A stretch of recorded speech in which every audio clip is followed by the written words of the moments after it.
that, I want y'all to be loud. So if I say something, yeah, that's right. I like it. Ooh. I need the energy. Y'all need the energy. You deserve it. So if I say something that you feeling, I want some snaps. Can everybody snap? Everybody snap. All right. And we're going to take y'all to church. So if I say something, say, yes, say that. Yes, honey. You better say that. Hallelujah. Yes, Lord. Yes. Okay? Need the energy. I want y'all to express yourselves in this, all right? This is for y'all. Just a little bit. So, yes, I am also from Smash Berkeley Academy. Yes, one time for Smash.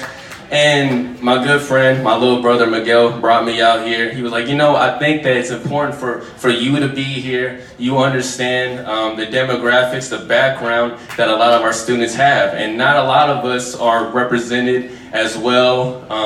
We don't see ourselves in the news as positive figures. We don't see ourselves in certain places of success that we actually can do. And so he was like, you're actually a representative of that. I try to pride myself with being active in many different communities that we all are a part of. And, I was like, okay, I can do that. I can come out here. I've been working with youth, with high school youth, even since I was in high school, so a little bit over 10 years now. And I was like, so what's something that y'all need? Like, I can offer you what I can for my time here, but what is it that you need from me? And he was like, it's just something about the academy, we're very academically successful. I was like, okay, that's good. He's like, we have some good athletes. Oh, that's great. So what's the problem? He said, the problem is we're not really trusting ourselves. We're not really loyal to our community. We're kind of letting ourselves down. We're being content with the success that we have. And I said, that's the problem. Like some of y'all here, like Mark, you don't know. I got a 1410 on the test scores. I got this, that, and third. It's like, oh, I get it. I got it. You did it already.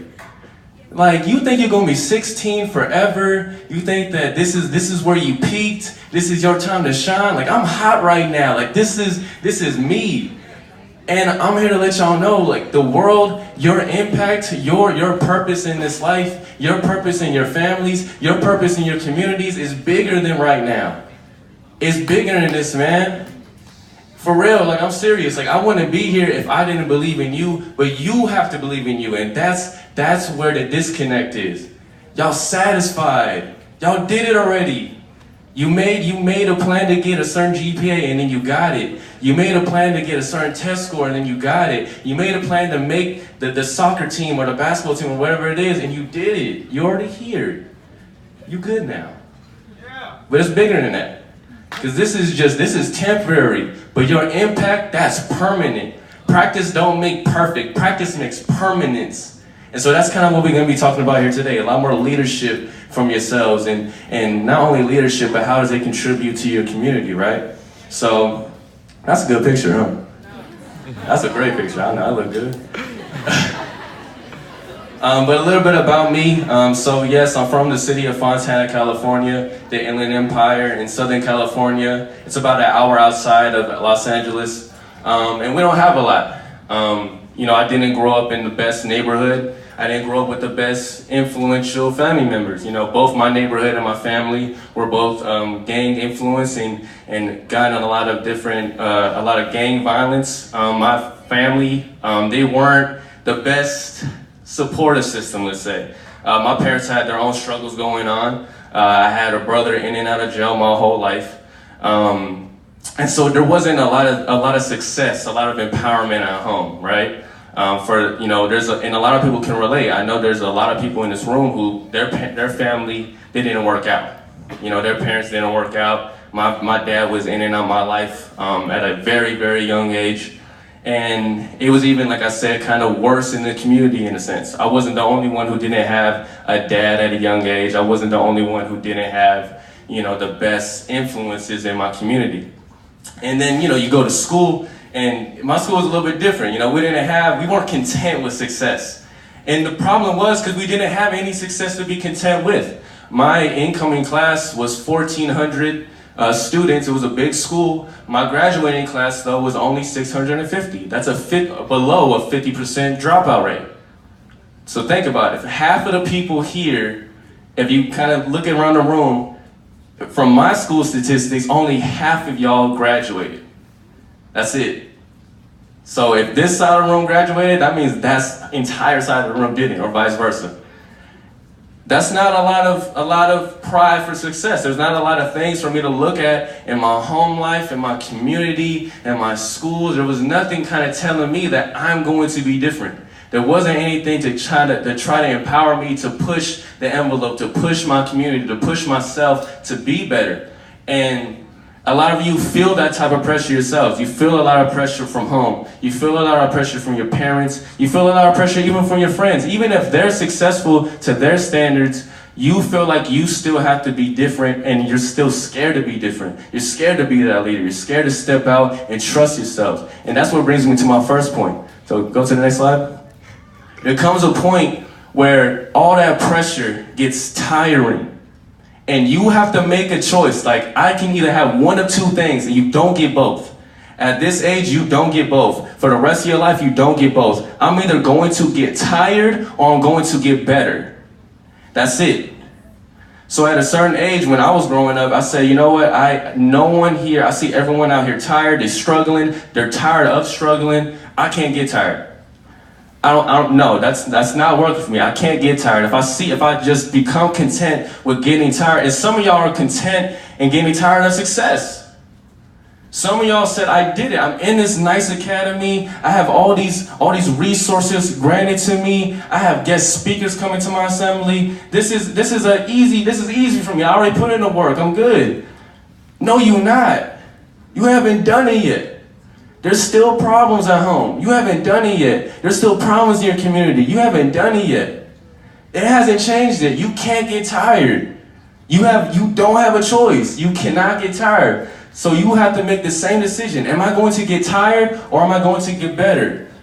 I played basketball. I played college basketball at 3 different colleges. I got recruited by 4 different schools out of high school. For those who know Kawhi Leonard now he's on the Toronto Raptors. I played with Kawhi Leonard in high school, a very successful basketball player in the NBA right now. I had all these different things. But there came a time where that stuff was a lot of pressure. And I told myself, you know what, in basketball, I don't get tired. In the game time, I don't get tired.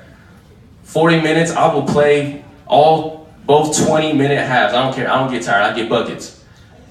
I average 20 points a game in college. I don't get tired. I get buckets.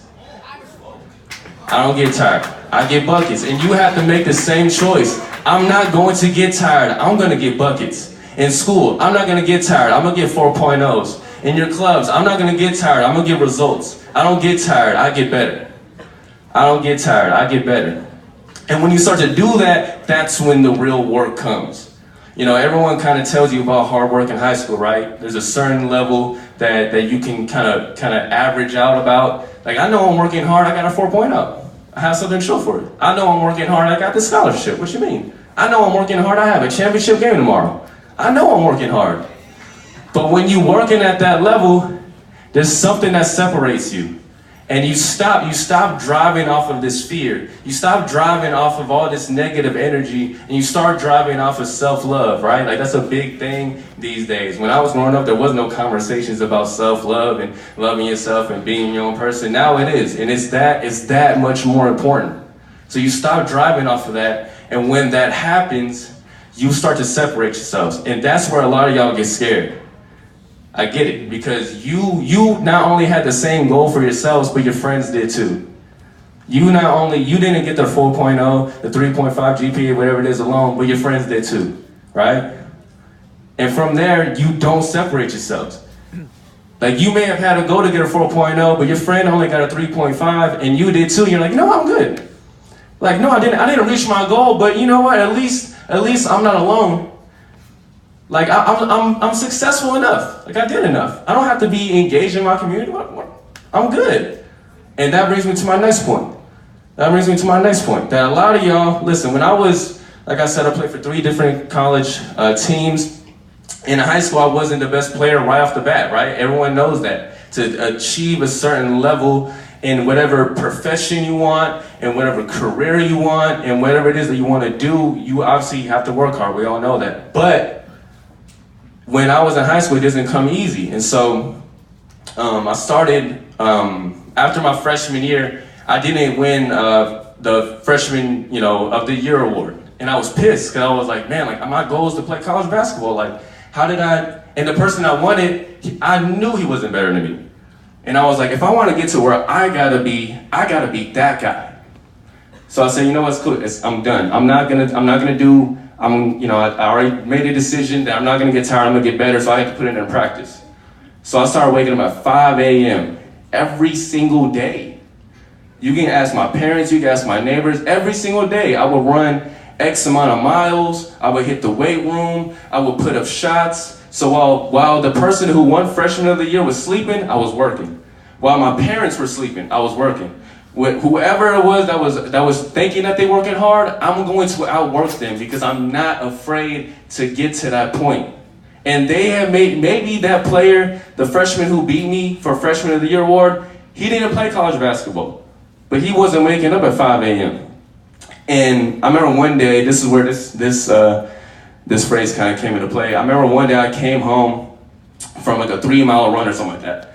And I walk in and my dad's barely waking up, and he's like, man, you've been at it, it's been a couple of months, you still waking up at 5 a.m., like you still motivated. I was like, yeah, man, I didn't win freshman of the year. Like, what you mean? I haven't even gotten a scholarship. Not one college coach has called you yet. I don't have it yet. And he said, my dad always tried to drop knowledge, and your parents always try to drop some knowledge on you. And he was like, you getting lonely, huh? And I was like, okay, what does that one mean? Like, you always talking some stuff, like I don't know what the hell that means. I don't know what the hell that has to do with anything, but okay. And I was like, what does that one mean? And he was like, it's lonely at the top. I was like, what does that mean? He said, when you waking up at 5 a.m., is there any one of your teammates with you running 3 miles? I said, well, nah. He said, am I waking up with you and running 3 miles? I said, no. He said, see, that's the difference. That's what makes you different right there. That you're not afraid to get lonely. And that's the problem. A lot of y'all, you see what you have to do to get to that next level. You see what is needed in your school. You see what is needed for your grades to be where you want them to be. You have your goal in mind. You want to go to Berkeley. You want to go to Stanford. You want to go to Harvard. And you can do all of that. But some of y'all would rather be at the bottom where it's crowded than to be lonely at the top. Because it's crowded at the bottom, right? We all know that. It's crowded at the bottom, but there's always room. It's crowded at the bottom, but I guarantee you that there is always room for you at the bottom. There are reservations for you at the bottom. I guarantee it. But it's lonely at the top. And that's the problem. That's it right there. You don't want to be that leader. You want to do what you've already seen done. You want to do what has already happened. And if you want to get to a point where no one else has, you have to do things that no one else wants to do. If you want to get to a point that no one else has, you have to do things that no one else wants to do. My coach himself wasn't even waking up at 5 a.m. And I reached a certain level of college basketball success that he didn't even make. And that's not even a flex. It's literally just like, I never seen anybody, like I said, my high school had a 50% dropout rate. And that's just graduating high school. I'm not even talking about people that went to college. I can name, again, my high school was 4,000 students in total. I knew a lot of people at my high school. I can name everybody that went to college on both my hands, out of 4,000 students. And I'm one of those 8 to 10 people. And that's not even counting everybody that graduated college. Again, like I had the opportunity to go to California Baptist University, play college basketball at the D2 level. I transferred, I went to Riverside Community College, played in community college basketball, and then I finally went to the University of Redlands. That's 3 different colleges. Some people didn't even get a chance to have the opportunity to even fulfill what they wanted to do in one. And no, I think only 4 of us graduated from college. It's lonely at the top. There was those 4,000 students at the bottom. And that's not any type of shade at them, but that's just the reality of it. That I had no interest in being like everybody else. Back at home, everybody is my age, 23, 24 years old, working in factories, working in warehouses. They doing what they want to do. They're doing what they chose to do, and there's no shade in that at all. But I don't think that they're happy.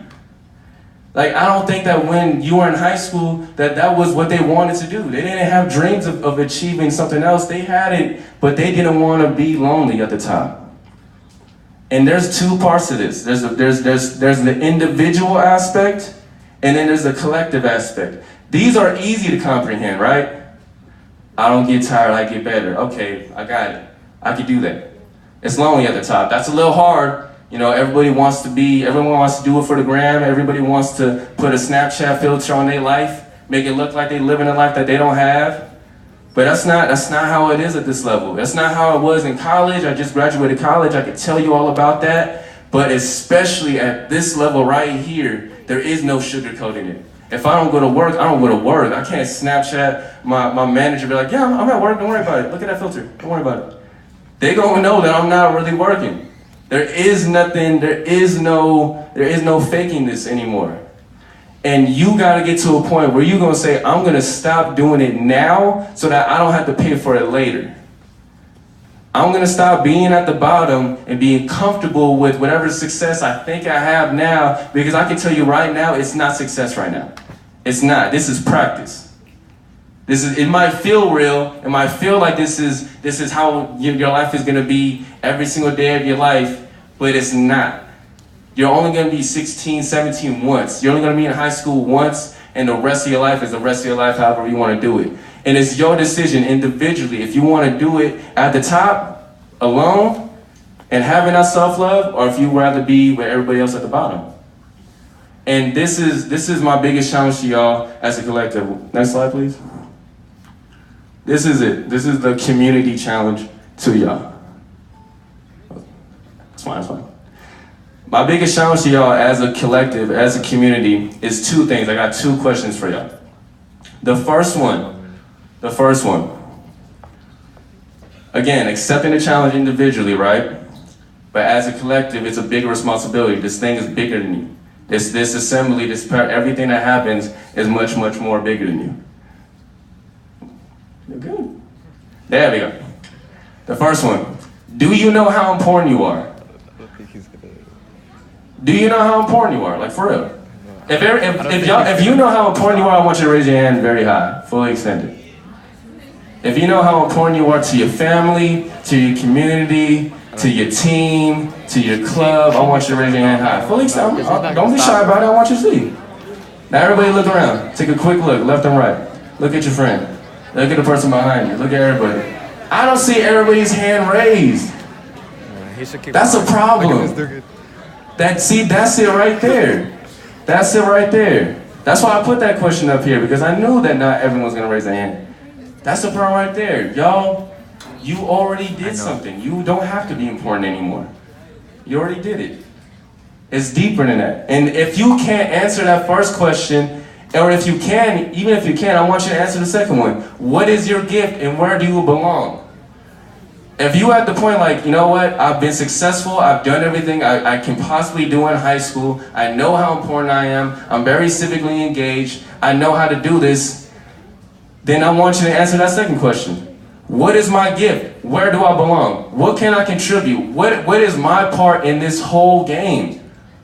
And if you can't answer those two, it's hard. These are tough questions. But you have to answer them, you have to accept that challenge collectively. And that brings me to the last slide, that if you don't have it, this is the toughest challenge. This is how we worked our way up. You have to be able to reflect where I've been, where I am, and where I want to be. If where you are right now is where you want to be, that's as far as you go. That's it. That is the peak. That is the end all be all. That's as far as you go. There's nothing more to it. And there can't be nothing else to it if that's where you want to be. If this is your highest point, you don't go any further. I know where I'm at. I know where I've been. Where I've been was a community that had a 50% dropout rate. We had gang violence. We had drug abuse. I grew up in a domestic abusive home. I know where I've been. That's not where I wanted to be when I was 23, where I'm 23 now. That's where I'm at. Where I'm at now is not that. Now where I'm at is I'm a former college basketball player. I did that dream. Now I'm a current recording artist, did gigs and stuff like that all across California. I'm doing that. I have this job in San Francisco. I'll make a little bit of money. You can buy some real gold now and stuff like that. I'm doing that now. But where I am now is not where I want to be still. There's still a lot of work to do. Where I want to be is continuing to do this, of going to schools and making sure that I'm giving y'all the knowledge that I had to learn the hard way. So if you are where you are today, if that's where you want to be, this is how, as far as you go. You gotta see, where have I been, where am I, and where do I want to be? And that's my challenge to y'all. And that's my time. Thank you so very much.